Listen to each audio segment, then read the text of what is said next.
कोई कार्यकर्ता भारतीय जनता पार्टी का नहीं रहा। अब कच्चाधारी रह गए। कच्चाधारी जिस दिन हमारे गांव में आएंगे उनसे भी हम निपट लेंगे, या तो वो कच्चा उतार के आएंगे और नहीं तो वो हमारे बीच में नहीं आएंगे। ये वादा है कि शौचालय दिया, वहाँ 2 ईंटें रख दी गई हैं शौचालय के नाम पे, छत भी नहीं है, पानी भी नहीं है, शौचालय नहीं है, वो 2 ईंटों के नाम का शौचालय दिया। शौचालय किसको बनवाए? उन्होंने शौचालय अगर बनवाए होंगे तो कहीं गोरखपुर के मंदिर के आसपास बनवाए होंगे कि हम खालिस्तानी थे, किस हैसियत से तुम वोट मांग रहे हो? हम पाकिस्तानी थे, तुम किस हैसियत से वोट मांग रहे हो? करते हो तो जब सदन में खड़े होकर रो रहे थे ना, तो उन्हीं जिनको तुम अब्बा बता रहे हो, उन्हीं अब्बा ने पीठ पे हाथ रखा था। वो वोट डालेगी और तुम्हें फिर वहीं गोरखपुर के मठ में घंटा बजाना पड़ेगा।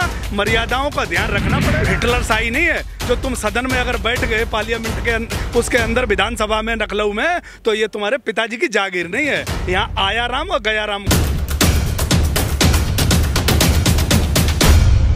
नीति में किसी को लेकर के पर्सनल होना आम चर्चा हो गया, यहाँ पर आम विषय हो गया। कोई भी किसी के ऊपर पर्सनल टिप्पणी कर देता है और खास तौर से ये टिप्पणी बयानबाजियां और देखने को मिलेंगी क्योंकि यूपी में चुनाव है, चुनाव का शंखनाद हो चुका है, तो ऐसी बयानबाजियां देखने को मिलेंगी। योगी जी ने अखिलेश यादव के पिताजी को, मुलायम सिंह यादव जी को अब्बा जान करके बुला दिया। उन्हें चिढ़ मच गई। उन्होंने कहा कि अगर हम अपनी मर्यादा भूलेंगे तो भाई किसी और को बुरा लग सकता है।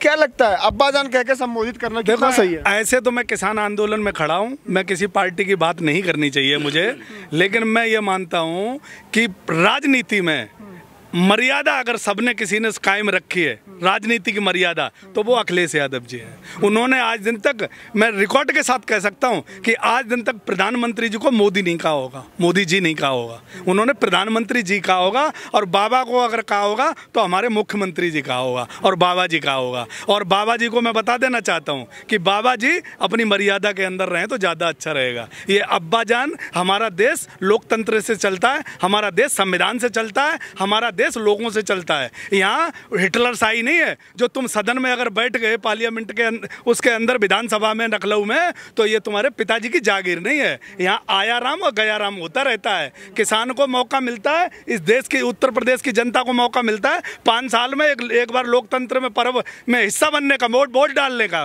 वो वोट डालेगी और तुम्हें फिर वहीं गोरखपुर के मठ में घंटा बजाना पड़ेगा। मर्यादाओं का ध्यान रखना पड़ेगा। और मर्यादाओं की अगर बात करते हो तो जब सदन में खड़े होकर रो रहे थे ना, तो उन्हीं जिनको तुम अब्बा बता रहे हो, उन्हीं अब्बा ने पीठ पे हाथ रखा था। कहा था योगी जी उत्तर प्रदेश में हो, तुम्हारा कुछ नहीं होगा, तुम उत्तर प्रदेश में अपना काम करो। तो उन्हीं ने कहा था, उनकी वजह से आज वहाँ पहुँचे। इसलिए मैं कहता हूँ कि उन लोगों से पंगा मत लिया करो जिनके आशीर्वाद से तुम अपने इतने बड़े हुए हो। इसलिए मर्यादा में रहना ही ठीक रहता है। मर्यादा चाहे वो किसानों के प्रति हो, क्योंकि किसानों से हमें भी आतंकवादी बताया इन्होंने। अब हमारे गाँव में आएंगे तो मर्यादा हो सकता है हमें भी भूलनी पड़े, ये बता रहा हूँ। उस टाइम जब ये बता रहे थे कि अफगानिस्तानी है, खालिस्तानी है, पाकिस्तानी है, तो मर्यादा से बाहर बात की। अब इनको ये ध्यान रखना पड़ेगा कि जब गांव में आएंगे तो हम भी इनसे पूछेंगे कि हम खालिस्तानी थे, किस हैसियत से तुम वोट मांग रहे हो? हम पाकिस्तानी थे, तुम किस हैसियत से वोट मांग रहे हो?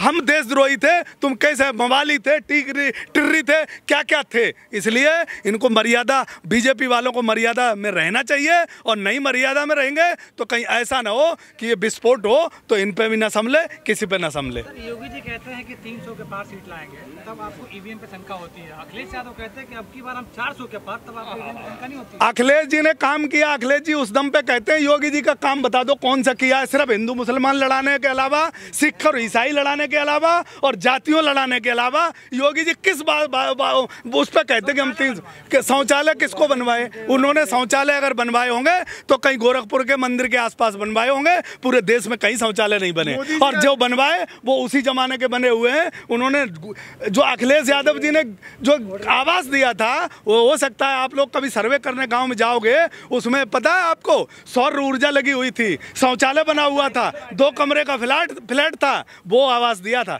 योगी जी ने क्या दिया कि शौचालय दिया, वहाँ 2 ईंटें रख दी गई हैं शौचालय के नाम पे, छत भी नहीं है, पानी भी नहीं है, शौचालय नहीं है, वो 2 ईंटों के नाम का शौचालय दिया है। साइकिल बांटा, उन्होंने स्कूटी बांटा।